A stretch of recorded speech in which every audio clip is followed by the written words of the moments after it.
juróom-ñaari fan ci weeru décembre ci atum 2021 mbokk téléspectateurs yi sa foté ànd ak ñun ci seen émission Total Local yegg si leen ak jàmm ci seen ndaje bi xam ne ni ngeen ko tàmmee yu bés yu ne incha allah dañuy dugg ci gox-goxaan yu nekk ci biir réew mi yëpp la fay xew li ñuy waajal muy élection locale yu ñaar fukki fan ak ñett ci weeru janvier 2022 ku nekk ka fay yeewoo sa xalaat sa li nga fay xaar waaye itam ñiiti candidat yi ñoom tamit lan la ñu andi ci lu yees nan la ñu gisee la doon am ak itam yenn perspective la ñu andi loolu mooy solo su waxtaan yi lay xam ne dañ koy amal ay bés yu ne laataa ñu egg si ci élection yi tey nag ñuy am mbégte dalal ci plateau bi ñaari gan yoo xam ne ñoom ñaari ñëpp ñoo bokk benn gox gu ñu jóge fii ci biir Géejawaay ab gox gu ñuy woowe Wakhinane Nimzatt ka fay maire di Racine Talla moom bokk ci Benno Bokk Yaakaar mouvance présidentielle bi ñaari nit ñëw taxaw ne dañ ko bëgg wuutu ci place am boobee lan la ñu andi loolu la ñuy andil ay leeral ci kanam incha allah ñoom ñaar kenn ki ti wuyoo ci turu Mody Gadiaga nekk candidat ci mairie ba ci liste bi ñuy woowee coalition jàmmi gox yi Mody ñu bàyyi la nga nuyu waa Sénégal nuyu waa Guédiawaye nuyu waa Wakhinane. Assane jërëjëf maa ngi lay nuyu bu baax di nuyu di nuyu mbokk Wakhinane di nuyu waa Guédiawaye yëpp mais di nuyu surtout sama frère patriote yi waa Pastef Guédiawaye Pastef Wakhinane ndax di nuyu bu baax a baax. d'accord ci beneen boor bi ni nga ko tuddee noonu la Mamadou Yaya Ba lay wuyoo moom itam nekk candidat ci mairie bi moom mi nekk ministre conseil nekk candidat ci turu parti bi ñu gën a xam ci parti Ëllëg Sénégal monsieur Ba ñu nuyu la bàyyi la nga nuyu waa Baye Lay gàddaay gox yu nekk ci biir Wakhinane yooyu yëpp. jërëjëf monsieur Fall maa ngi lay nuyu di nuyu sama vis-à-vis monsieur Gadiaga di nuyu sénégalais yi ñuy seetaan. ak waa Guédiawaye mais précisément sunu mbokk population yu Wakhinane Nimzatt comme ni nga ko waxee gàddaay ak tout ça sunu gox la. ñu leen di nuyu di ñaan émission bi ñu tàmbalee ko ci jàmm mu jeex ci jàmm te mu nekk njëriñ waa Wakhinane ak waa Guédiawaye. allahumma amiin Mody moom yegg si woon na fi am na loo xam ne dinaa ko laaj waaye damay tàmbalee ci yow Yaya ñëpp dañ la xam ci mouvance présidentielle bi. ñëpp xam la ci taxaw goo xam ne am nga ko jëm ko ci njiitu réew mi ak politique yi muy amal bi la yoon ci waa mouvance présidentielle bi ñu tabb kiiti Racine Talla maire sortant bi ngir mu toogaat ci mandat ngir wutuwaat beneen mandat lan moo tax yow nga demal sa bopp da ngaa déggoowul ak ñoom wala da nga am aval comme ni ko président waxee ci da nga bokk ci yenn liste yoo xam ne président validé na ko pour ñu dem concurrence ñu ko. jërëjëf xanaa. ma njëkk sa préciser que du ma ministre conseil. Je suis au niveau du fonds de développement du service universel des télécommunications. Okay. Alors ni nga ko waxee dëgg la Benno Bokk Yaakaar président mu ngi tabb Racine Talla pour mu jiite ko ma bokk APR bokk Benno Bokk Yaakaar mais bokkuñu gis-gis ci élection yi nga xamante ne mooy élection locale yi ñu jëm. parce que man damaa jàpp ne élection locale mbiri population la. donc population yi ñoo war a tànn ñi nga xamante ne ñoo leen fay toogal respecté naa tànnee fam mais tamit bëgg naa ñu respecté tànnee fii population yi te population yi si biir population yi mun du ma wax ñëpp mais si biir population yi am na si ñoo xamante ne ñoo taxaw pour ma dëggal sama candidature parce que gëm nañ ne changement ñu bëgg a Wakhinane man mun naa ko fa apporter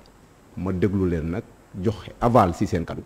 donte président moo tànn Racine Talla ma leeral ko comme ni nga ko waxee man du ma candidat de substitution du ma plan B pour Benno Bokk Yaakaar. man maa jël mes destinées en main avec les populations de Wakhinane Nimzatt. sa liste président da ko validé. sama liste dëgg ma la wax. xam nga duñ ko valider mooy ni ñuy wax ay plan A ak plan B ak plan C. newuma si benn. je n'ai pas demandé l'aval du président. parce que nag man gëm naa ne si bañ say toll moom dafa tànn. ma am possibilité taxaw ma taxaw ni man. ànduma si tànne ko parce que nag démocratie lañ nekk. président Macky Sall am na attitude wax ni xalaatam lii la mais ñun parti bu si nekkee tamit am nga liberté boo xamante ne mun nga si demee. tënku la si yenn yi. moo tax ba mu ko defee ba ma si waxtaanee samay ñooñ waxtaan seeg ñi nga xamante ne maa bokk ak ñoom et pour la plupart ñoo xamante ne ay acteurs lañ si Wakhinane ay acteurs politiques comme des acteurs apolitiques. parce que li may jiite nii nekkul ay politiciens rek ñoo si nekk am na ñoo xam ne ay mouvement lañu am na ñoo xamante ni société civile lañ bokk mosuñ def politique. ñoo accompagner cette vision. donc waa Guédiawaye sa waa gus ñi nga ànd ak yow. voilà ñoom ñoo la wax ne la nga dem doo plan B doo plan du ma si benn. moo di ba nga fiy jógee la dernière fois maa ngi la doon laaj ne la est-ce que am nga avalu comité directeur bu PASTEF ndax jamono joojee ki nekk seen jiit si parti bi Ousmane Sonko dafa doon wax ne ñi xam ne dañuy génn yeewu askan wi mën nañu teg ay daan seen ndodd ndax nekkul loo xam ne ligne bu ñu leen joxe la léegi dem ngeen ànd ak seen beneen coalition muy coalition jàmmi gox yi lenn laa bëgg xam moo di fi mu toll nii kii ci Ousmane Sonko nangu na leen seen génn boobu ngeen demal seen bopp yéen waa PASTEF Wakhinane Nimzatt wala àndu ci. waaw jërëjëf Asana suñu président Ousmane Sonko mënuñoo nangu suñu génn boobu parce que ci coalition la nekk te dafa bokk ci leader coalition. porté coalition bi di ci wax di ci dox. ñun nag à l'instar de d'autres communes. du benn commune rek moo génn ci. parce que Guédiawaye en quelque sorte moom moo génn. 4 communes moo génn ci PASTEF 4 communes yoo xam ne. 4 communes yoo xam ne ñu ngi ci biir Guédiawaye à savoir Wakhinane Nimzatt Médina Gounass Sam Notaire ak Ndiarème Limamoulaye ñoom ñoo génn dugg ci liste bi ñuy wax jàmmi gox yi ba ñu génne dugg ci liste jàmmi gox lu tax ñu dugg ci c'est parce que bi ñuy dugg ci PASTEF dafa am ay valeurs ak ay principes yoo xam ne moo ñu ci dugaloon loolu moo tax bi ñu demee ba gisuñu loolu ci li nga xam ne mooy coalition bi au niveau de Guédiawaye ñu gis ci ay pratiques yoo xam ne vraiment ay pratiques yu révolues la yoo xam ne dañ ko war a dàq ci politique loolu moo tax ñu jël suñuy matuwaay jël suñu responsabilité te nag defuñu ko par défiance par rapport à notre président defuñu ko par défiance par rapport à notre parti. On est toujours des patriotes on est toujours tey la ñu gën a ancré wu ci biir. est-ce que génnoo leen ndax est-ce que génnewoo lañ seen bopp su fekkee ne parti bi dafa ne non nañ dem yeewi askan wi yéen ngeen ne nañ dem ci jàmmi gox yi loolu kay mooy génne sa bopp ci lu parti bi. waaw non génnuñu ci parti bi tey la ñu gën a ancré wu ci PASTEF tey la ñu gën a ancré wu ci biir PASTEF mais lii dafa ni mbir moo xam ne mbiru gox-goxaan la. maintenant nag gis nañ ay pratiques yoo xam ne comme ni ma ko waxee ay anti-valeur la. te ñun PASTEF bi ñu ciy dugal li ñu ci dugal mooy ànd ak suñu président porter le projet pour que une fois mu arrivé au pouvoir mu mën ko réaliser Sénégalais te tey la ñu gën a dogu ci loolu tey la ñu gën a dogu ci défendre projet bi tey la ñu gën a dogu ci défendre suñu leader. ba léegi tey ñoo ngi ci biir PASTEF mais comme ni ñu ko xamee. Élection municipale ay élection gox-goxaan la ñu gis ne tey dafa jot biir Guédiawaye ay leader génn ñoo xam ne ci PASTEF la ñu bokk ñu génn dem dagaani baatu askan wi dem dagaani surtout baatu patriote yi nga xam ne surtout nag les jeunes dem dagaani leen ñu génn dugg ci coalition bu ñuy wax coalition jàmmi gox te liste la boo xam ne c'est une liste citoyenne qui ne comporte aucun homme politique boo xam ne dina indi ay jiix jaaxa ci xelu nit ñi. d'accord ma fàttali leen ne ñu ngi dalal ci plateau bi Mody Gadiaga nekk tête de liste foofee ca Wakhinane Nimzatt ci coalition jàmmi gox yi ak itam Mamadou Yaya Ba moom itam nekk maire candidat à la mairie de Wakhinane Nimzatt ànd ak waa parti ëllëg Sénégal ñoom ñaar ñi xam ne mën nañ leen jox étiquette ay rebelle ndax ni ñu génnee ci seen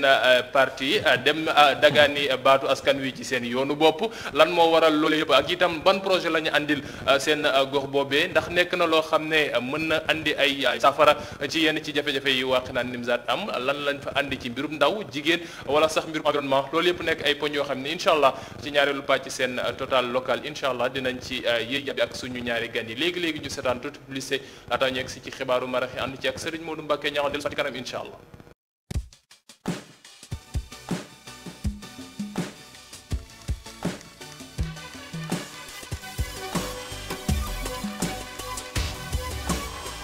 baax gërëm ko moom Modou Serigne Modou Mbacké ñëw ci xibaar yoo xam ne moom la ñu andiloon ci marax gi mbokk yi ñu del sax ci ñaareelu pàcc seen total local tey jii ni ma leen ko xamalee ñuy waxtaanee lu jëm ci Wakhinane Nimzatt ak itam jongante yi fa war a am ñaar fukki fan ak ñett ci weeru janvier ci atum 2022 ngir xool kan mooy nekk mairie gox ba tey jii ci plateau bi ñu am mbégte dalal ñaari candidat kii ci Mamadou Yaya Ba nekk candidat ci parti ëllëg Sénégal waaye itam Mody Gadiaga nekk ci coalition Jàmmi Gox yi. alors Mamadou sànq ba ñuy jeexal am na ay poñ yu ñu laal wax nañu ba nga ni yow moom leeral nga sa taxawaay nekkoon plan B nekkoo plan C sa plan bopp nga pour xool nooy xëccoowee ak kiiti maire sortant bi Racine Talla ngeen bokk Benno Bokk Yaakaar dañuy wax léegi ci Wakhinane Nimzatt en tant que tel ak i soxlaam ak itam ay poñ yoo xam ne am na solo loolu ñu tàmbali déjà ci lu jëm ci mbiru environnement ak tamit mbirub suuf ndax nekk na ñaari poñ yoo xam ne yenn saa yi dañ koy xawti fàtte ci yoru gox yi waaye dafa nekk yu am solo surtout que Wakhinane nekk loo xam ne jege na loolu géej jege suuf soo xam ne ñoo ngi ciy andi ab coow jege ab bërëb boo xam ne ñoo ngi wax ne géej bi moo ngi gënti avancé yow ci sa xalaat lan la ñu war a mën a andi ci ay soppite wala lan la ñu war a mën a def ci loo xam ne waa Wakhinane dinañ mën a jëriñoo seen suuf waaye itam dinañ ci mën a gis seen bopp. alors maa ngi rafetlu bu baax ci question boobu c'est vrai que Wakhinane tey dafa am enjeu li tax moom enjeu mooy dafa am suuf ci communes yu bëri yoo xamante ne ci Dakar tey xëy na amuñu ko tey Wakhinane loolu la am suuf fépp fu mu am rek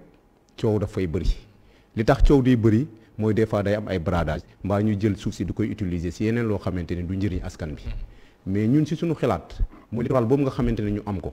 te yaakaar naa ne loolu noonu développement Wakhinane foofu mun na fa jaaree parce que nag tey képp doomu aadama rek ku yeewoo Wakhinane Nimzatt tey lu ñuy joxe foofu war nga si mën a am cër mais damaa jàpp ne suuf soosu warta nekk loo xamante lu ñu war nga séddoo mbaa di koy pàccoo parce que du ñu ko doon séddoo tey waa Wakhinane plus de 100 000 habitants kenn ku nekk mënoo fa am benn pepp suuf maanaam doo taxawee fi nga taxaw si ñaar tànk mooy maanaam foofu fees na donc mënuñ ko séddoo li ñu si mën a def mooy ñu def si ay projets yoo xamante ne dafay am askan bi njëriñ du ko defee ñëpp gis si seen bopp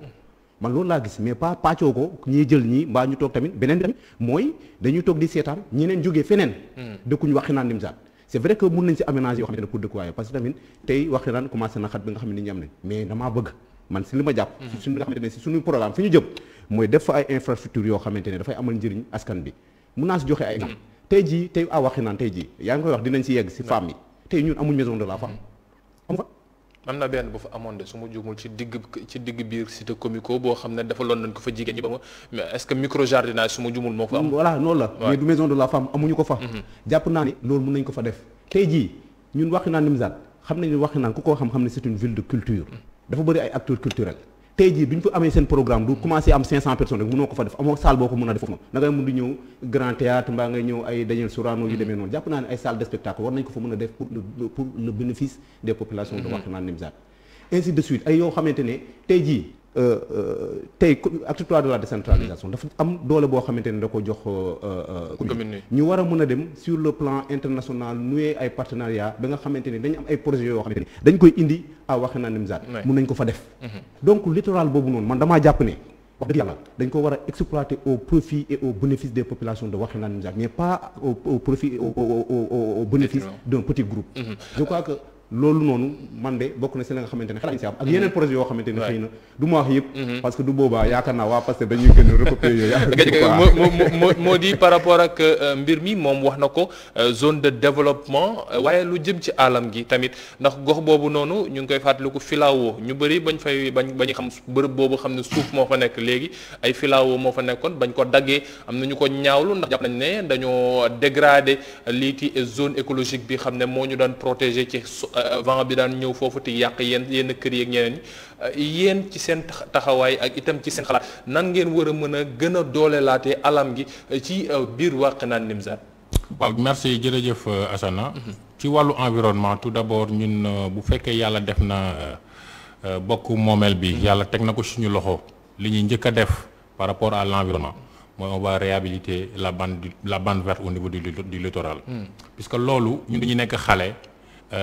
biñ ci dugg sax am na foo xam ne sax boo ciy dugg doo ñemeet puisque tellement dafa lëndëm tellement dafa dense et rôle bi muy joué tamit ñëpp xam nañ ko en matière d'environnement par rapport à l'avancée de la mer par rapport aussi à l'érosion côtière rôle bi muy joué xam nañ ko donc dinañu fexe ba bande verte boobu ñu restaurer ko ñu réhabiliter ko au niveau du littoral mais bu ma ñëwee ci foncier bi au niveau de Wakhinane mais y a un grand problème amul ku dëkk biir Wakhinane Nimzatt xam ñaata ban superficie moo nekk ci littoral bi superficie bi nga xam ne moom la ñu déclassé Wakhinane Nimzatt ñaata la ci am. zone habitable bi ñaata la. on parlait de 5000 hectares su ma jumul pour zone boobu yëpp waaye c'est vrai que Wakhinane xamaguñ ñi ñaata lañ ci am. xam nga luy problème bi par rapport ak ce problème là du foncier mooy dafa bëri ay nébuleuse dafa bëri loo xam ne ñi jiite gox-goxaan yi du ñu informer seen population yi ci li nga xam ne foncier la ci li nga xam ne ñoom ñoo ko moom puisque foncier bu amee ci gox képp ku dëkk ci gox bi ci nga bokk. am nga ci wàll. Yaya wax na léegi ne bu ñu ko doon séddale kenn du ci am dara kenn du ci am sax pepp suuf mais au moins ñu séddale ko séddale bu rafet puisque tey comme ni ñu ko xamee loi 64 bi da koy wax ba léegi suuf dañuy tere ku ko jaay dañ ko war a attribuer dañ ko war a jox nit par délibération mais tey boo gisee ñu naan la terrain foofu am na valeur u 15 millions et te bradage bi fa am ak jaay suuf bi fa am moo tax loolu moo gën a indi ñu déclasser littoral pour régler certains problèmes puisque y a eu beaucoup de problèmes sur le littoral ñoo xam ne dañoo jaay foofu ay suuf yoo xam ne moomuñu ko te waruñu ko jaay maintenant nag tey déclassé nañu littoral bi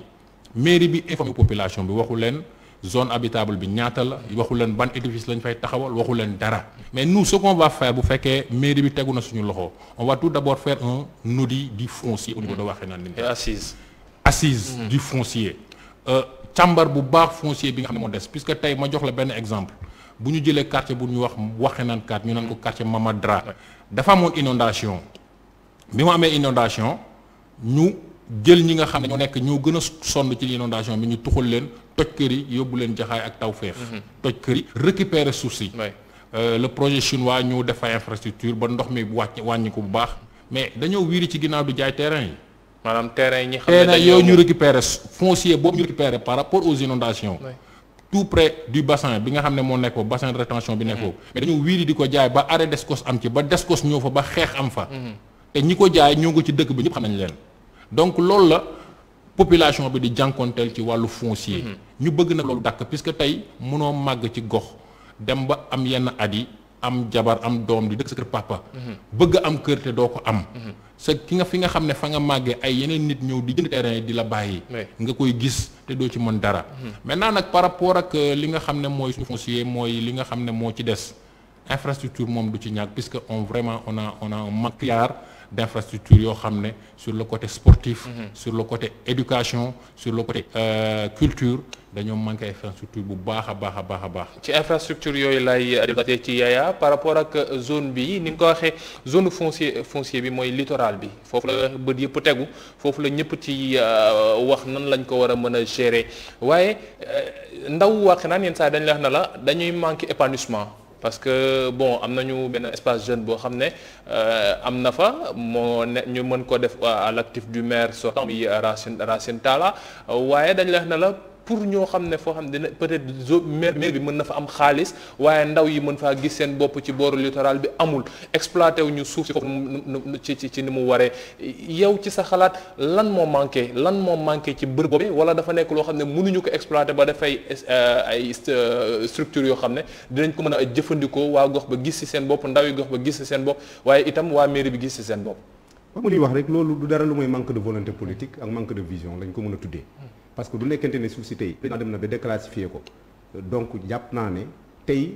mairie bi ak le maire moom moo waroon am ay projets yoo xamante ne yu muy proposer pour ñu def ko foofu noonu mais du nekkante ne amul vision bi ñu si xalaat rek mooy séddoo bii bukki bi ndu bi sàmba te doo ko xam effectivement am na si yoo xamante ne ñi nga xamante ne ñuy xalaat seen ñoo jege sax xamuñ si dara mais peut-être nag au niveau du sommet ça est clair parce que tamit président bi nga ko déclassifié également y a le décret qui est là disponible li ñu alloué pour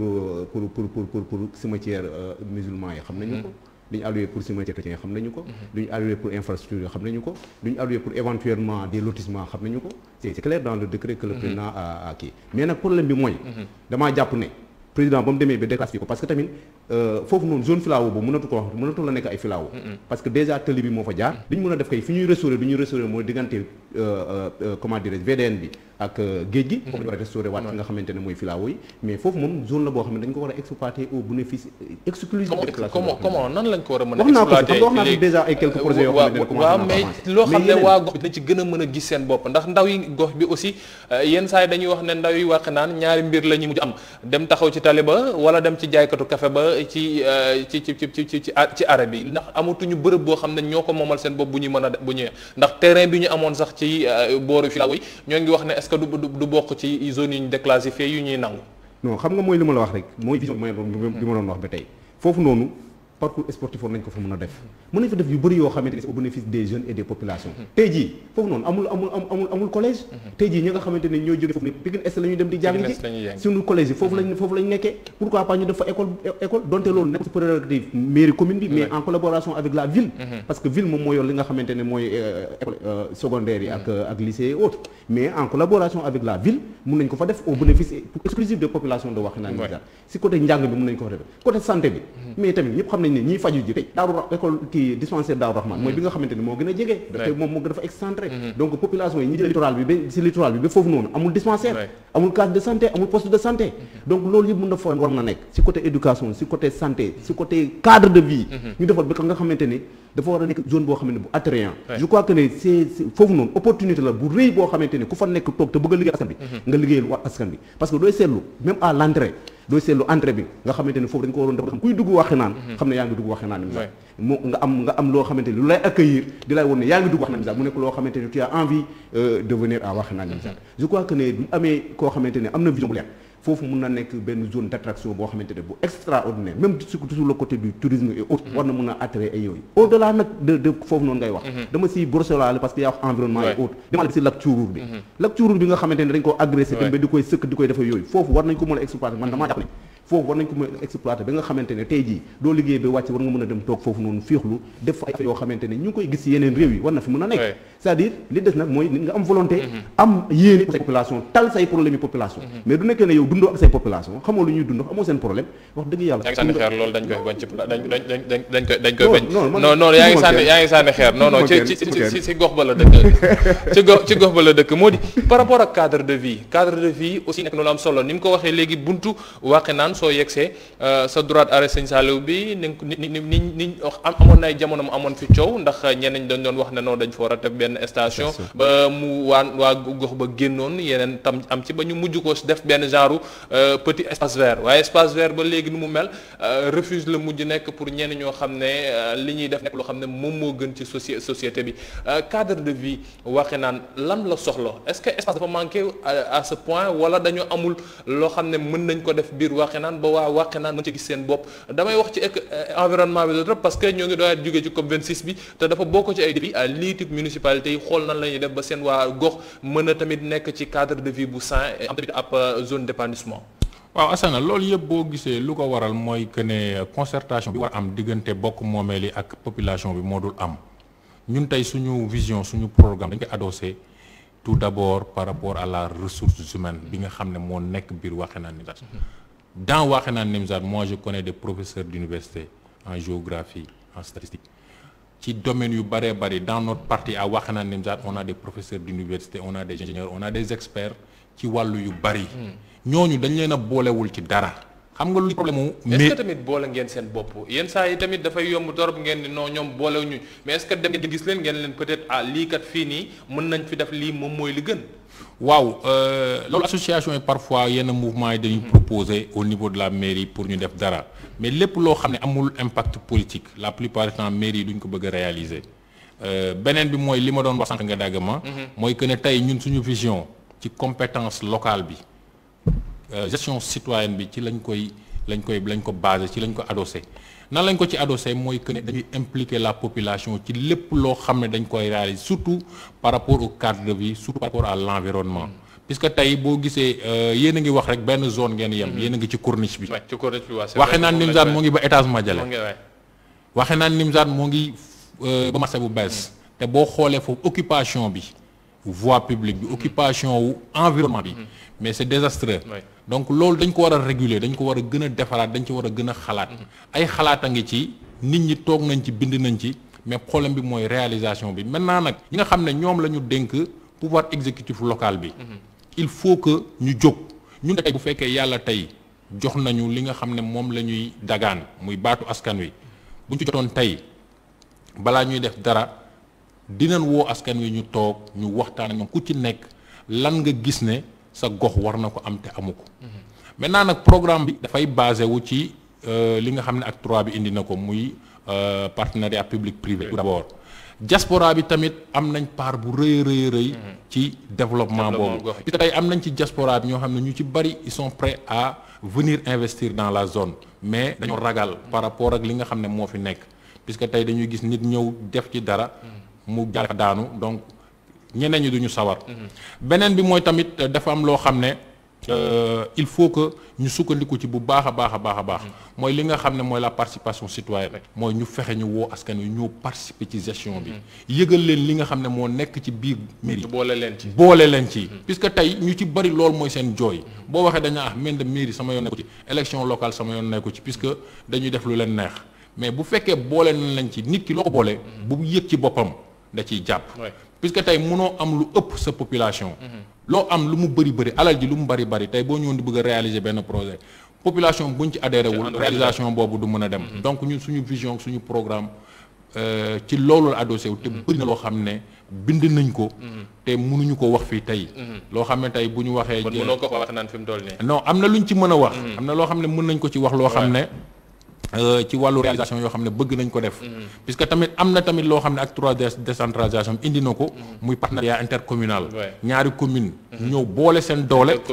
intercommunalité boobu dafay am nekk lu am solo yaayaa wax na tamit loo xam ne daf maa dëgg ci làmmiñ mooy lac Curuur bi ma nekk xale dama fa doon sangu ji ñu jël tund bi fa nekkoon wàccee ko fa aménager ko ay nit dëkk fa mais zone bu ñu war a aménager la saa yi ma fa jaaree dama naan mais vision moo manqué wala yërmande moo amul wala lan la qu'est-ce le problème c'est quoi puisque tu pars dans les pays européens ou bien dans des pays nga dem voyage par exemple tu vois ñu am loo xam ne lu gën a ñàkk fayda loola mais ñu exploiter ko de telle façon que da boo ko da ngay bëgg mais am nañ potentialité yi am nañ foofu noonu ay ingénieurs ñoo xam ne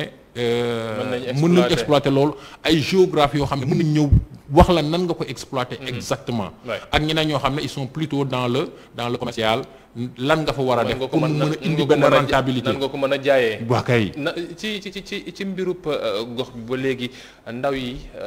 dañuy yenn saa da ngay xool ndaw Wakhinane nga laaj ko mun la sama yoon newatul ci Wakhinane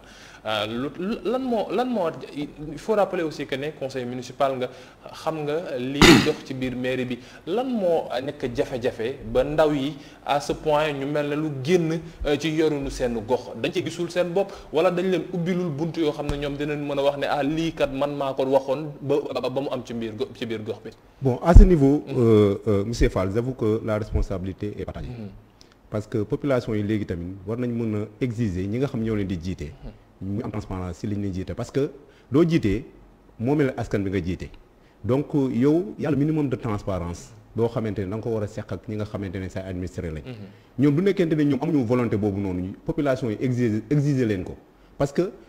c'est pas interdit si votre budget mbaa yu ñu mun di demee population ñoo assister mais c'est rare. nga gis population intéressé wu ba ñëw ba xam budget yi. tey communiquer aussi ba ñu xam ko. moo tax li may wax la responsabilité elle est partagée. moo tax parce que tey ji du nekkente ne am nga lu mat plus de 70 conseillers dans la commune de Wakhinane Nimzatt nga xamante ne ku si nekk dëkk nga si ko du ñàkk nga xam nga intéressé wu nga xam ne kii conseiller la nga dem vers lui nga ne ko comment se passe le budget ñaata la ñu am par at tey doo ko doon def enquête foofu noonu c'est di nga wër ba sonn du la am ñu la wax Wakhinane ñaata la mais damaa jàpp ne loolu bokk na si ñun li nga xamante ne ñun si sunu programme da see bokk nga xamante ne ñun dañ ko commencé sa avant ñuy nekk ñun sa xaaruñu ba falu parce que ñun fi mu nekk nii si pré-campagne bi man li mu nekk di def liggéey bi ñu nekk di def mooy dem vers les populations parce que man c'est à travers ces populations là qu'on est en train de bâtir notre programme parce que bëgguñu ñun dem tëju di bind ne lii lañ bëgg a defal Wakhinane Nimzatt moo tax on l'a commencé et on l'a compris ndaw yi Wakhinane lan lañ soxla fi mu toll nii ndaw yi Wakhinane lan lañ soxla ba war a tax ñu mën a gisaat seen bopp ci doxinu Wakhinane xam nga d'abord mooy gestion inclusive bi nga xamante ne ñun jàpp nañ ne du ñu toog dañ ko war a mën a def population yi ñu boole leen si li nga xamante ne la mairie bi di dox woo leen si li nga def parce que y a un adage boo xamante ne ñëpp a ko xam léegi tout ce que tu fais pour moi tu le fais sans moi tu le fais naturellement contre moi ñu impliqué leen ndaw yi doo leen bëgg a defal politique moo tax du tey ñu bëgg a wax que ne dañu war a rajeunir également les kii joxe parce que man du ma comprendre tey ñu ne wax naa ne plus de 68% de la population et les jeunes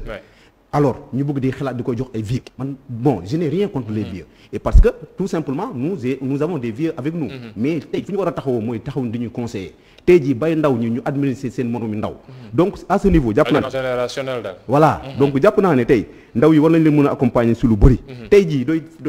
métier numérique nekk na loo xamante ne lu mun a jël lu bëri si côté ndaw ñi yaakaar naa ne du ñu amee volonté bi wala leen si mën a jàppale si métier numérique bi nga xamante ne dina jël lu bëri si ndaw li occupé leen beneen bi tey wax nañ ku ko xam ne tamit benn commune la boo xamante ne si boo xamante ne commerce bi dafa dox nga gis fa charretier yi dañ leen war a accompagner donc ba nga xamante ne ñoom si li ñuy def noonu dinañ ko liggéey mu nekk un métier décent mu nekk loo xamante ne doo xool nga ne charretier bi lii la mbaalee la bañ ko jox ay xale yoo xam ne ñu am 2 ans mbaa am 3 ans je crois que ne loolu yëpp bokk na si la nga xamante ne ñun bokk na suñu programme mais tamit si ndaw yi ba am bëri nañ ay artisans mais ñu organiser artisans yi accompagner leen def leen si ay cadres yoo xamante ne tey jii doo soxlaa loo mën di soxla comme am nañ espace bi ñu profité aussi defal leen fa foo xamante ne tey doo soxlaa da ngay naan da ngay xam fii nga jëm voilà muy tailleur yi muy menuisier yi am nañu fay defal voilà am nañu defar ay laj voilà donc yooyu yëpp nekk na loo xamante ne war nañ ko fa mën a def mais si loo waxee jeunesse tam da nga si boole jeunesse yi nga xamante ne dañ nekk jeunesse daara yi ñooñu nga xamante ne dañuy jàng alxuraan nga xamante ne tey jii tamit dañ leen soxla parce que dañ am seen utilité société bi ñoom it ñu jéem a xool nu ñu leen accompagner ba nga xamante ne tey jii kuy doomi waxi naa ni sax di nga mën a gis sa bopp si mairie bi ni muy doxee parce que loolu yëpp dafa ama bi ñu si duggoon du émission bi yaatoon mun nañ si xuus parce que comme ni nga ko waxee xam naa nomenclature budgétaire bi ni muy demee rubrique bu si nekk xam naa la nga xamante ne lañu fay allouer suñu étudiant des fois doo bëggee démissionner ñi bëgg a démissionner doo wax ñu étudiant c'est pas dans la c'est pas des prérogatives de la c'est vrai mais dafa si am loo xamante ne aspect social boo xamante ne mairie bi da ko war a jël en compte da ko war a jël en charge accompagner jeunes moom nee nañ soo leen koy voté pour na ma yàlla baal mais dëj yeeg yenn ngénte rek mais dëj yeeg ngénte sa gisuñu ko sa ñun waxe naan foofu dëj yeeg ngénte kan nga gis ñu dem jaale ji koo gis ñu dem ñu ne diw moo ñëw fi jaale ji ko mbaa ñu kii fi en fin de compte cette démission la boo xamante ne voilà qui ne dit pas son nom maintenant nag moi je dis c'est le moment où jamais que les jeunes prennent leurs responsabilités que les populations wax nag prennent leurs responsabilités et teg ñi nga xamante ne am nañ intention pour liggéeyal seen gox intention nag lañ mën a wax parce que fi ñu teg nii suñu programme lañ mën a wax ku nekk yéen rek la mën a wax ba muy dem mais dafa am loo xam ne chaque fois dama koy laaj sama invité yi suñu yegsee ci plateau bi mooy laataa ngaa toog lan nga defal sa waa gox surtout ndaw yi fi mu toll nii ndax njiital réew mi wax na ko noonu nañ def emploi waaye ku nekk sa gox peut-être yow yaay xool ne lii mën naa ko defal sama waa gox waaye itam su ma am naa yéene su ma toogee ne leen ubbil naa leen buntu fii nii ngir su fekkee ne aw ma sax compétence décentralisée boo xam ne dañ ma ko jox pour ma mën leen utal liggéey waaye mën naa leen ubbil opportunité moo di yow en tant que doomi Géejawaay doomi Waxinaan lan nga defal waa Waxinaan ndaw yi Waxinaan en tant que tel waaye itam lan nga leen yéene loo xam ne ñoom dinañ ci mën a gis. waaw yéene bi yaatu na yéene bi bari na puisque tey mën naa wax ne suñu parti jeune la parti boo xam ne jeunes yëpp jox nañ ko bopp muy Pastef. yaa ngi wax Pastef sànq ba léegi dama ci turu Pastef turu jàmmi gox yi ngay dem waa Pastef fi mu toll nii dinañ la porter plainte gondeel rek. waaw léegi non il faut mu wax ci Pastef. déedéet waxal jàmmi gox yi ndax fi mu toll nii jàmmi gox yi ngay demee. waaw non jàmmi gox yi la ñuy demee mais ñun Pastef ñooy dem ci biir jàmmi gox yi ak Guédiawaye. d'accord donc loolu li ma bëgg a wax foofu par rapport ak jeunesse bi. mooy que ne ñëpp xam nañ ne xale yi sonn nañ trop mais loolu yëpp li ko indi mooy ñàkk yërmande bi nga xam ne nguur gi laay wax ak ñi nekk ci mairie yi am nañ ko ci seen jeunesse. puisque tey jeunesse bi bëri na lu ñu mën loo xam ne boo leen ci woowee dinañ ci dem ak yow. ci wàllu jeunesse ak sport et loisir gis nañ violence yi nga xam ne moom moo am jamono yi passé ci nawetaan yi. démb ñu koy maintenant ASC yooyu dañu nekk ay outils yoo xam ne buñ leen utiliser lu bari puisque li ñuy drainer ci jeune dafa bari donc il faut que ñu utiliser leen de façon vraiment très efficiente très efficace pour que tey ñu mën a yóbbu jeunesse bi ci loo xam ne lu leen di amal njëriñ la lan lañ defal suñu jeunesse mooy man dama nekk membre depuis ma nekkee xale mouvement yu bari bokk na ci donc j'ai eu à participer à beaucoup de choses par rapport à l'éveil de conscience de la jeunesse de ma localité à Nimzat fi nga xam ne fa laa dëkk à Bagdad fi nga xam ne fa laa yaroo presque ak à travers tout Guédiawaye. beneen bi mooy que ne suñu ñi ñu àndal suñu biir parti. def nañ ay activités yu bëri yoo xam ne ci jeunesse bi la jëm. yoo xam ne par exemple durant les vacances on organise des cours de vacances yoo xam ne dañuy dem dajale xale yi nga xam ne mënuñu defal seen bopp cours de vacances. enseignants yi nekk suñu biir parti dem di leen jàngali. beneen bi y a aussi des formations yoo xam ne dañ koy defal tamit jeunes yi foofu au niveau de notre parti. ci lu bari à travers Guédiawaye. mais li ci gën a am solo. mooy tey ñëpp xam nañu pourcentage yu jeune bi nga xam ne moo nekk dans la population sénégalaise. mu nekk nag loo xam ne énergie la boo xam ne tey buñ ko positiver dañuy indi ci lu bari nan lañ koy positiver nan lañ ko bëgg a positiver mooy ñu ànd ak ñoom ci li nga xam ne lan ñu bëgg a def parce que tey suñu biir programme créer benn hub informatique au niveau de Wakhinane Nimzatt ci la bokk créer tamit benn zone de coworking boo xam ne dina fexe képp koo xam ne am nga projet de société ou bien am nga projet d'entreprise ou bien am nga projet entrepreneuriat ñu fexe ba couver la de façon de telle sorte que nga mën a démarrer. xeetu start-up jàppale la start-up lañ koy def. start-up bu démarrer ñu créer benn zone de coworking boo xam ne li ko wër yëpp dañ fay def lu ñuy wax lifi. lifi mooy par exemple wifi boo xam ne dafay nekk ci zone bu yaatu. donc loolu y a des possibilités yu bari yoo xam ne tey mën nañ ci jàppale jeunesse bi. pousser leen ak ñu entreprendre puisque tey. l'auto-emploi dafa am solo. te jeunes yu bari bëgguñu ci dem wala mënuñu ci dem puisque gisuñu ku leen pousser gisuñu ku leen jàppale. wala dañoo xamul nan lañ ci demee te il y a les compétences dans la zone yoo xam ne foofu mën na ci jàppale xale nan lañ ci war a demee ak itam ay yan projet yu concret yoo xam ne ndaw ak jigéenu Wakhinane Nimzatt nañ ci gis seen bopp ci élection yile ñoom seen gis-gis waaye itam poñ yi xam ne taxaw nañ ci loolu yëpp nekk ay poñ yoo xam ne nañ ci ñëw ci njeexitalu seen total local suñu jógee ci xibaaru nasaraan yi lay doon léegi suñu demee ànd ci ak kiiti Adama Kaba dellusiwaat ci kanam incha allah ak kiiti Moudi Gadiaga ak Mamadou Yaya Ba ñoom ñaar ñooy suñuy gan nekk candidat fële ca mairie bu Wakhinane Nimzatt léegi mbokk yi.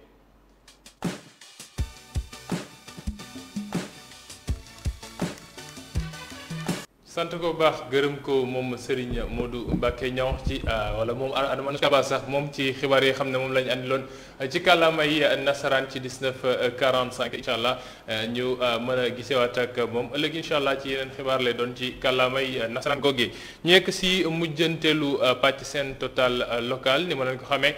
kiiti Moudi Gadiaga nekk ci coalition Jàmmi Gox yi ak kiiti Mamadou Yaya Ba ci parti Ëllëg Sénégal ñoom ñaar ñooy suñuy gan ñoom ñaar ñëpp xam ne ñoo bokk gox bi ñuy xëccoo muy lii ci Wakhinane Nimzatt Yaya pour jeexal sànq kiiti Gadiaga yëkkati na ay kàddu par rapport ak ndaw yi aspiration am ak itam xalaatam par rapport ak ni ñu war a suqalee gox bi ak ndaw yi surtout ci mën leen jox yoon boo xam ne nañu am yaakaar ne seen gox mën nañ fa toog mën nañ fa tekkee yow si mii nekk ci biir gox ba déjà laaj bi ma ko laaj laa lay laajat Yaya est-ce que ndaw yi Wakhinane sentir nañu ne Yaya moo ngi suñu gox Yaya am na lum ñuy defal. alors donc question boobu dafa xaw a complexe. parce que man lu tax mu xaw a complexe ci man bëgguma nekk koo xamante ne damay def dara ba pare sa taxaw di koy bàkkoo mais nag comme doo ko laajte lañ ci wax tuuti am na lu ñu ci jéem quand même parce que nag jàpp naa ne tamit bokk na ci doo demee ba war a taxaw naan bëgg naa jiite na fekk am na loo xamante ne jot nga ko def bi nit ñi am ci yow yaakaar que ne loolu li ñun nag fa la ñu defee suñu enfance yëpp bokk population yi ba nga xamante ne tey fi ñu ci yegg ni tey dañ jàpp ne ñoom dañ see am lu ñu ci contribuer bu baax alors ba tax biñ ci toll yi tamit retour de bâton bi tamit ñu ngi koy jéem beaucoup de jeunes foofu ñun jàppale lañ ci am ñu am ay formation ci yoo xamante ne bañ ci génnee am nañ ay liggéey am na ci ñoo xamante ne utal nañ leen ay liggéey ça nekkul loo xamante ne lu may inventé lu kii ça moom mun naa la ko wax nombre bi xaw na sakkat ñoo xam ne ñoo leen utal liggéey ñoo leen jox foo xamante ne ñu ngay xëy di wàcc ñu ngi may seetaan ñu ngi may déglu doo ko fa waxee itam kenn du la weddi yàlla def na itam xam nga suñ côté boobu mun nga si def ay investigation am na si ñoo xamante ne jàppale nañ leen ñu am ay financement beaucoup même ba si ANPEJ bi si DER bi si mais bu saa gën relation yooyu noonu mais da nga leen di jàppale si accompagnement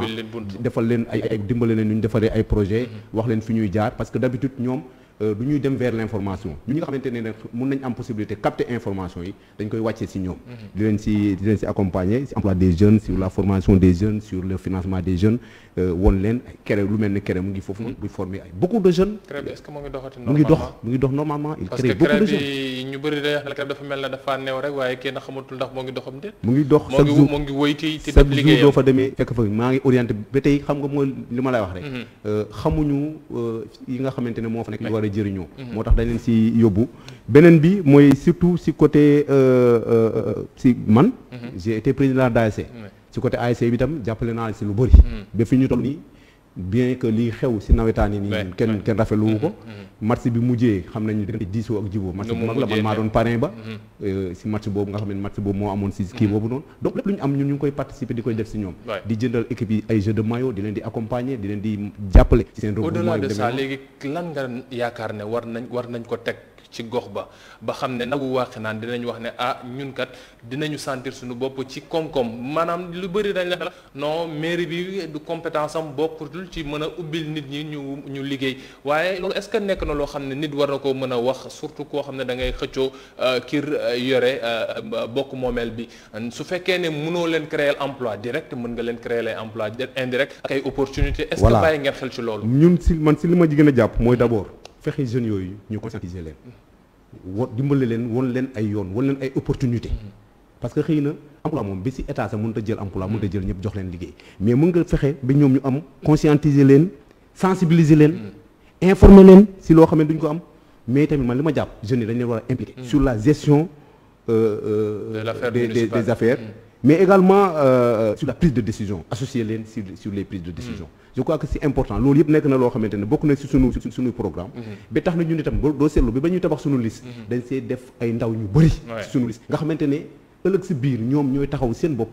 waxal seen bopp lañ bëgg mbaa doo bëgg def loo xamante ne ñoom bokkut ak orientation yi nga xamante ne loolu nga ci doon wax ñu taxaw ne la saa waay defee nii man jàpp naa ne ci loolu war nañ leen ci mën a accompagner wax naa ko tantôt également ci côté étudiants yi tamit sensibiliser leen mais accompagner leen ci le volet social mais tamit li ma gën a bëgg mooy ñoom ñuy toog ak ñoom di leen wax li nga xamante ne tey jii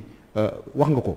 tey mairie ba mënul wax leen nga jël ay emploi mais mun nga créer parce que nag am na sax loo xamante ne gars yi des fois dañu ko jéem a politiser mais loolu pour askan bi la tey ñu ngi wax emploi vert ñu ngi wax affaire UCG ñu ngi wax loolu yëpp nekk na loo xamante ne tey si mairie yi lañ koy jaaree tamit am na parce que décentralisation bi tam dafa am loo xamante ne dafa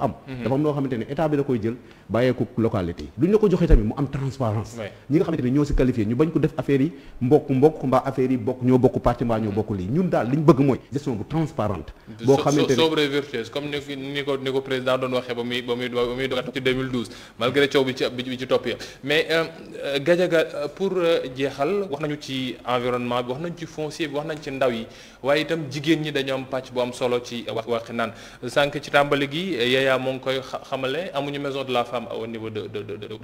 toute la commune amuñu bërëb boo xam ne jigéen ñi mën nañu wax ne fii la ñuy dajaloo boo xam ne suñu amee projet wala suñu amee lii la nu ñu war a mën a booloo pour doon benn nan ngeen yaakaaree ne ngeen war a amal politique boo xam ne pour jigéen ñi la ñoom ñu mën a dem ci kanam. waaw merci Assana tout d'abord jigéen ñi waxi naan dama leen di masaw ba pare puisque coono yi bari na trop te boo seetloo ñi fa jaar ñëpp dañ utiliser jigéen uniquement pour seen électorat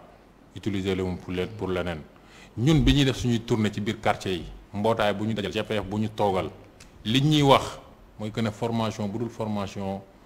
jinne nga baal ma ci wax ji def nañ ko mais du mujj fenn formation boo leen proposé ñu def nañ ko du mujj fenn financement bu nekk jot nañ ko du mujj fenn puisque niñ leen koy joxe la façon bi ñu leen koy joxee mooy moo politique ba mu ëpp puisque tey di nga gis ci fan yu ñëw te commencé nañ ko sax dina utiliser DER bi dina utiliser yeneen type de financement uniquement pour mën a jënd conscience su jigéen ñi pour mën la voter ñu voter leen mais li may ñaan surtout jeunesse bi surtout jigéen ñi mooy que ne ñu conscient sur les enjeux yi nga xam ne moo nekk suñu kanam ñu conscient tamit ci li nga xam ne mooy élection municipale yi di ñëw possibilités yi bari na mais lenn rek moo ci nekk mooy yéene bi moo ci amul tey nag ñun dem nañ di dagan baatu askan wi mais li ñu xalaat ci jigéen ñi dafa bari jigéen ñi possibilité dañuy wax ne ku dimbali jigéen dimbali réew puisque jigéen ñi ñoo yor kër yi boo fexee ba ñu développé mais fan la ñuy jigéen ñi di développé mooy da ngay développé seen conscience ba pare ñu xam ñoom ñooy ñan lan la ñuy peser ak lan la ñu mën a réaliser ñu bañ leen utiliser de façon vraiment comme ni ñu leen di utiliser depuis boobu ba léegi rek fexe ba conscientiser leen ba pare beneen bi mooy accompagner leen uniquement jigéen ñi koo ci gis boo yow 4 heures du matin nga taxaw marché bu bees di nga tasanteeg ñoom nga xam ne vraiment suñu jigéen ñi suñu yaay yi ay jàmbaar lañu nga taxaw Sëñ Assane même chose nga xam ne ñii ay jàmbaar lañu donc ñooñu soxlawuñu ku ñëw di leen pousse ñoo ngi ci ba pare li ñu soxla mooy ku leen orienté ku leen won fan la nan ngeen di demee nan ngeen di fexe ba seen capacité seen compétence yi ngeen xam ne am ngeen ko te jëlee ko ci école yi nan ngeen di fexe ba mu développé nan ngeen di fexe ba fusionner seen doole ba li ngeen bëgg ngeen am ko mooy un développement boo xam ne ci seen doole lay jóge mais loolu nu leen ci accompagner mooy dañ leen di impliquer carrément ci li nga xam ne loolu la ñuy def puisque mairie tey amul possibilité yenn possibilité bien vrai que y a la fonction publique locale boo xam ne mairie dina ci sukkandiku mais comme ñoom niñ ko xamee ba léegi dañ ko politiser mais jigéen ñi encadrer leen mais pas ci wàllu politique pas encadrer leen pour suba nga utiliser leen mu nekk base bu fekkee objectif boobu da ciy am rek du mujj fenn mais tey ñun suñu biir programme ak suñu biir vision liñ ci tënk ci ñaar lañ ko wéer ñaar ñii la ñu jàpp ne il faut ñu développer leen il faut ñu encadrer leen muy jeunesse bi muy jigéen ñi ma brosser tuuti encore benn mbir mooy que ne ak Guédiawaye du Pastef rek moo génn ci coalition bi PUR au niveau de Gounass génn na ci coalition bi Ndiarème Limamoulaye grand parti ci boppam am na génn na ci biir coalition bi. Géej da ngay dédouaner sa bopp. waaw non attends damay yeggali. Je sais même pas de me dédouaner c'est juste. pour donner benn explication par rapport ak benn aperçu contexte bi nga xam ne moom moo am ay Yewwi Askan Wi au niveau de Guédiawaye. beneen bi mooy ki ñu jiital waxe na Nimzaat ci Yewwi Askan Wi dafa comptable ci gestion bi nga xam ne moo nekk en cours. comme ni ci Yaya comptable moom sànq sax nangu na ci as tuut mais dañoo comptable ci gestion bi nga xam ne moo fi nekk en puisque ñoom ñaar ñëpp ay conseil municipal lañu. ki jiite Yewwi Askan Wi Wakhinane Nimzatt c'est le premier adjoint au maire au niveau de Wakhinane Nimzatt donc mën na bokk ci grand parti donc mën nañu wax ne dafa comptable ci gestion bi nga xam ne moo nekk en cours gestion bi ñuy fustiger. est-ce que moom mën nañ ko ci joxoñ baaraamu tuuma ndax la majeure part dañ leen ne la conseil municipal am na waxtaan am na waaye coow bi yenn saa yi décision ba ca kaw lay lañ koy jëlee yow mi conseil municipal bi xalaat nga ci am est-ce que mën nañ ji sukkandiku ci loolu rek soo leen demee ba yéen waa Yewwi Askan Wi ngeen ni moom may xam ne mooy premier adjoint bi moom la ñu war a teg bon donc ça veut dire que dal na xel. waaw non xam nga tey bu fekkee dafa nekk gestion boo xam ne gestion pàccoo la. conseil municipal yëpp toog di xaar ay terrain yoo xam ne dañ leen ko dig. même bu fekkee àndoo ak maire bi doo génne di ko wax. puisque conseil municipal yi Guédiawaye Wakhinane Nimzatt ñu ngi toog ñu ci bari toog di xaar terrain yoo xam ne dig nañ leen ko. donc bu fekkee da ngaa nekk ci loolu doo nekk ci opposition même bu fekkee da nga nekk biir conseil municipal bi bu fa dara xewee loo xam ne neexu la mais am nga droit génn wax ko. conseil municipal nga boo xam ne ci terrain yi. bon man d'abord li ma ko wax mooy si fi nga njëkk a brosser mooy si programme si femmes yi d'abord waaw ci femmes yi waaw dinañ ci yegsi mais par rapport ak li mu wax li nga Sénégalais yi perte da nga bokk ci ñuy xaar ci terrain yi muy wax ni da nga conseil municipal da ci war a jot waaw wala déet xam nga man yàlla dafa def si sama ñàq ma am sama kër si Wakhinane Nimzatt man xaaruma ay pàccoo kër te ñëpp xam nañ ne combat yi ñuy porter pour mu leer si littoral bi man je suis le premier à le porter beneen bi mooy doo nekkee conseil municipal c'est parce que tu es élu par les populations da nga faa nekkal population yi man noonu laa fa nekkalee population yi donc ma assumer samay responsabilités en tant que conseiller nekkal fa population di waxal population yi di yëg samay combat parce que tamit loolu si expérience lay bokk tey jii quand je deviens maire au soir du 23 janvier am na loo xam ne ma ko nekk di koy laajte mbaa ma koy gëstuwaat parce que j'ai l'expérience parce que tam wolof Njaay tam dañuy naan loolu nekkul taalibeem doo nekk sëriñam donc loolu en tant que ndaw jaar nañ si xam nañ gestion mairie naka lay demee xam nañ si li siy rëkk-rëkk dinañ si mën a rectifier c'est pas parce que bilan racine bi da nga ci nangoo duggal non c'est pas parce que déglu rek xam nga da ngaa xaw a tontu si wax bi c'est pas parce que da ngaa nekk conseil municipal da nga bokk si mu ngi mel ni nga ne moom tey patron ki muy wax Sonko député la Assemblée nationale ñu ne donc luy xew Assemblée nationale moom il est comptable say position da nga koy assumer en tant que conseiller da ngay assumer say position li nga xamante ne jàpp na ne du intérêt population nga taxaw xeexal leen ko parce que nag du nekkee nekkuloo fa tamit la fay xew it doo ko xam mun nañ ko décider loo xamante ne du intérêt population ñun lañ fa nekkee mooy taxaw fa pour dogal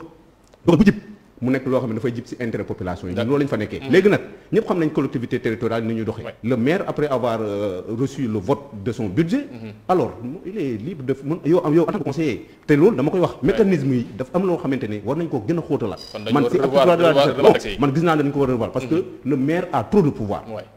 d'accord léegi yaa pour jeexal parce que il nous reste juste une minute li ma doon wax léegi programme pour jigéen ñi nan nga yaakaaree ne war nga andi ay coppite wala ay taxawaay yoo xam ne war nga ko defal jigéen ñi ba waa jigéen waa kandidaat ni mu ko waxee ca sëñ Assane ba ca gàddaay ñëpp mën cee gis seen bopp man bon wax dëgg yàlla dama jàpp ne waaw dina métti nag parce que nag jigéen ñi mérité nañu lu ëpp une minute vraiment ça c'est vrai mais ci tënk rek donc parce que man dama jàpp ne jigéen ñi pour la plupart ñun ñi nga xam ne dañuy dem si ñoom di leen di geesu si secteur informel la ñuy gën a bëri di évoluer te effectivement foofu dama si rejoindre monsieur Fall que ne tey jii doo bëgg a développer réew nga bëgg a développer sa commune si jigéen ñi nga ko mën a jaarale si jigéen ñi ñoo leen si mën a jaarale man dama ne damay sukkandiku déjà sama programme j'ai 3 F yoo xam ne damaa jàpp ne dama si war a sukkandiku pour suuxali leen d'abord GIE yi boo si dem da pare naa amul kayit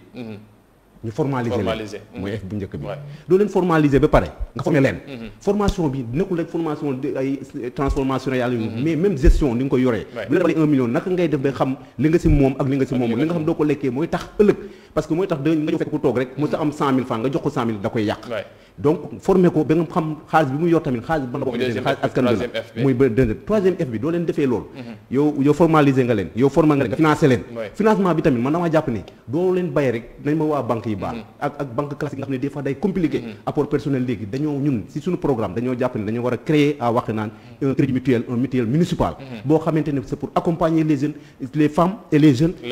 voilà lebal leen si ay taux préférentiels mais préparé tamit jàppale leen ba nga xamante ne ñoom dinañ ko fay seen mbéyu bàkkaar jàpp naa ne yooyu noonu bokk na si doo nga yokkal si nag voilà c'est fait si fait nag mooy maison de la femme boobu nga xamante ne tey dina leen permettre mais également ay garderie yoo xamante ne war na fa mën a am ñëpp mën cee gis seen bopp moo di li nga ma doon na xasee xam naa ne du ma la ko joxat waaye nañ ci joxante dig daje beneen yoon rek incha allah mu di Gadiaga nekk candidat fële ca mairie bu Wakhinane Nimzatt ci coalition Jàmmi Gox yi mu bokk ci Pastef ba léegi ñu nangul ko loolu ak Mamadou Yaya Ba nekk candidat foofu itam ci mairie bu Wakhinane Nimzatt ci parti waa Ëllëg Sénégal bokk ci mouvance présidentielle bi moom tamit jël yoonam ndax nee na waa Benno li ñu daan Racine moom àndu ci ñoom ñaar la ñu àndaloon tey ci seen total local ñu doon wax seen xalaat ci gox ba nan la ci war a mën a andee ay coppite waaye itam nan la ñu war a mën a def ba képp koo xam ne yaa ngi yeewoo ca Wakhinane Nimzatt nga mën a gis sa bopp ci doxalinu gox ba nga mën ci yëg sa bopp waaye itam nga mën a sentir sa bopp ci lépp loo xam ne ñoo ngi ko fay def sox leen dig daje incha allah ëllëg beneen gox yeneen nit yeneen candidat yeneen poñ yoo xam ne incha allah dinañ ko waxtaanee jox leen dig daje ëllëg jërë ngeen jëf merci beaucoup